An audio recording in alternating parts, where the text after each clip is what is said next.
दोस्तों आइए आपको आज बताते हैं उस डॉन की कहानी जिसकी कहानी फ़िल्म में भी पूरी सही नहीं दिखाई गई। उसकी रियल स्टोरी आपको बता देता हूँ, जिस डॉन से दाऊद भी घबराता था। जी हाँ, उसकी कहानी आपको बताएंगे। जो फ़िल्म तो उसके ऊपर बनी कई, लेकिन उस फ़िल्म में भी उसकी स्टोरी को सही नहीं दिखाया गया। चलिए बताते हैं। मान्या सुरभि का असली नाम मनोहर अर्जुन सुरभि था। चूँकि उसके गैंग के लोग उसे मान्या पुकारते थे, इसलिए पुलिस रिकॉर्ड में भी उसका नाम मान्या सुरभि ही दर्ज हो गया था। वह मुंबई में पैदा नहीं हुआ, पर वहाँ पला बढ़ा और बड़ा हुआ। मुंबई में ही उसने मुंबई के कीर्ति कॉलेज से ग्रेजुएशन बीए किया।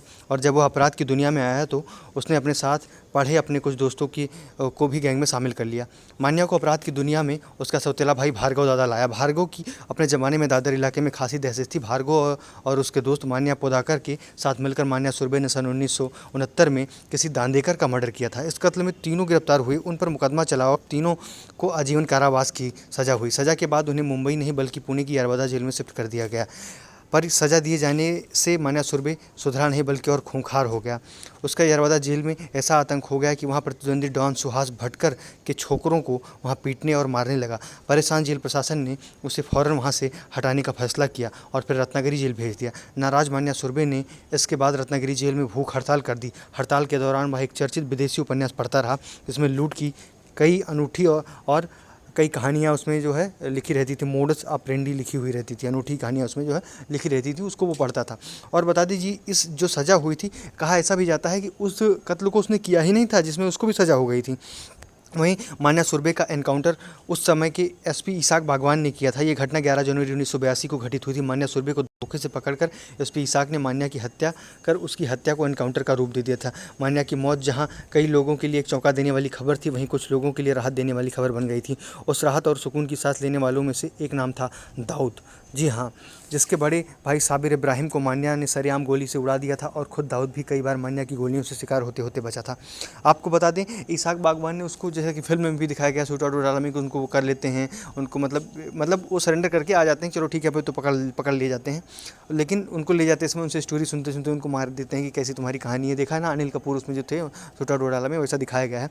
तो ऐसा कहा जाता है कि एनकाउंटर में नहीं मारा गया उनको, उन लोगों ने पकड़ा, आत्मसमर्पण उन्होंने कर दिया कि अब हाँ ठीक है, ले चलिए मुझको जेल। लेकिन उसके बाद उन्होंने उसको मार के और एनकाउंटर का नाम दे दिया। ये कहानी कही जाती है। ये भी जाना जाता है, ये भी कहा जाता है कि उस दौरान दाऊद से कई गुना ज़्यादा ताकतवर था मान्या।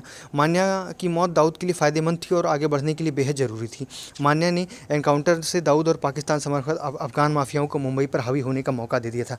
मान्या के डर से जो अफगानी गैंगस्टर चूहे के जैसे बिल में दुबके बैठे रहते थे, वो अब खुल के सक्रिय हो गए थे, जिसकी परिणति मुंबई बम धमाके 1992 के रूप में सामने आई। कहा यह भी जाता है कि अगर मुंबई अंडरवर्ल्ड पर मान्या सुरभि रहा होता तो तमाम धमाके और सब चीज़ नहीं होती थी, क्योंकि और जो अफगानी लोग थे जो मुंबई को या फिर इंडिया को नुकसान पहुंचाना चाहते थे, उन सब के खिलाफ मान्या सुरभि रहता था। मान्या सुरभि से उन लोग डरते थे और ऐसे किसी भी कारनामे को अंजाम देने से पहले मान्या तक खबर पहुंच जाती थी तो मान्या हमला करके उनको मार देता।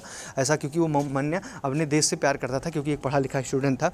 वो अंडरवर्ल्ड में आया था इन लोगों के साथ ही दुश्मनी करके, इन्हीं लोगों को बदला लेना और इन्हीं लोगों को मार रहा था। वो उस समय के सबसे प्रसिद्ध पठान डॉन को पूरी तरह से भयभीत कर दिया था, जो पिछले 2 दशकों में मुंबई अंडरवर्ल्ड पर राज कर रहे थे।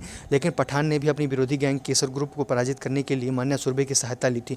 इस गैंग का नेतृत्व दाऊद इब्राहिम का बड़ा भाई साबिर कर रहा था। मान्या की सफलता का यही सबसे सुलझा हुआ राज था।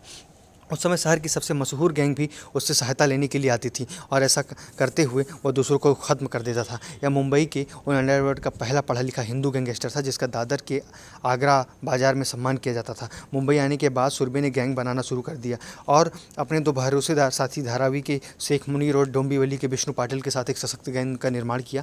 मार्च 1980 में उनकी गैंग में एक और गैंगस्टर उदय भी शामिल हो गया। इस गैंग ने पहली डकैती 5 अप्रैल 1980 को की, जिसमें उन्होंने एम्बेसडर कार चोरी की थी। बाद में पता चला कि इसी गाड़ी का उपयोग करी रोड पर लक्ष्मी ट्रेडिंग कंपनी में 57,000 रुपये लूटने के लिए किया गया था। 15 अप्रैल को उन्होंने सामूहिक रूप से हमला किया और शेख मुनीर के दुश्मन अजीज़ को मार दिया। 30 अप्रैल को अपने सामूहिक विरोधी विजय घाड़गे का दादर के पुलिस स्टेशन में मार्गरक्षण करते समय उन्होंने पुलिस कांस्टेबल पर छुरा भी घोंप दिया था। मान्या सुरभि का असली नाम मनोहर अर्जुन सुरभि था। चूंकि गैंग के साथी उसे मान्या पुकारते थे, इसलिए पुलिस रिकॉर्ड में भी उसका नाम यही दर्ज किया गया था। उसकी परवरिश जो है मुंबई में हुई थी और वो मुंबई के कीर्ति कॉलेज से पढ़ा हुआ था। लेकिन जब वो अपराध की दुनिया में आया तो उसने अपने साथ पढ़े दोस्तों का गैंग में जब शामिल किया, तो बोल रहे हैं कि उसमें भार्गव दादा के साथ उन्होंने ये सारी चीज़ें की। जेल में चलता था मान्या के नाम का सिक्का। पुणे की यरवदा जेल में मान्या का दबदबा बढ़ने लगा और वहाँ से ज़्यादा खूंखार लोग जो जितने भी थे, अक्सर जेल में एक गैंग होता है बदमाशों का, उनको पीटता था। जेल में मान्या ने कई मशहूर विदेशी नावल पढ़े और क्राइम की कई अनूठी क्राइम का तरीका सीखा। इसके लिए बाद में उसे रत्नागिरी जेल में जब शिफ्ट किया गया, वहाँ उसने भूख हड़ताल की और तमाम तबीयत बिगड़ने के बाद उसे हॉस्पिटल ले गया। 14 नवंबर 1979 को पुलिस को चकमा देकर मान्या फरार हो गया। इसके बाद फिर मुंबई आया और नए सिरे से गैंग की शुरुआत की उसने।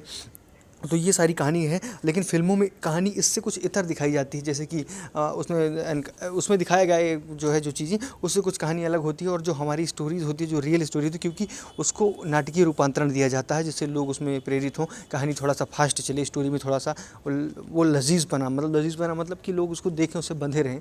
ऐसा थ्रिलर और तमाम चीज़ें जो है स्टोरी में लाने के लिए ऐसा लोग करते हैं। तो ऐसी तमाम हिस्ट्री और तमाम लोगों की बायोग्राफी, चाहे वो पॉलिटिकल हो, चाहे वो किसी माफिया डॉन हो या फिर अंडरवर्ल्ड के डॉन हो, या तमाम लेटेस्ट न्यूज़ खबरों के लिए चैनल को सब्सक्राइब करें। लेटेस्ट न्यूज़ और खबरें यहाँ पर आती रहती हैं, इसलिए सब्सक्राइब कर लीजिए और वीडियो को लाइक करिए, शेयर करिए दोस्तों के साथ। Thank you for watching. Bye bye, take care, thank you.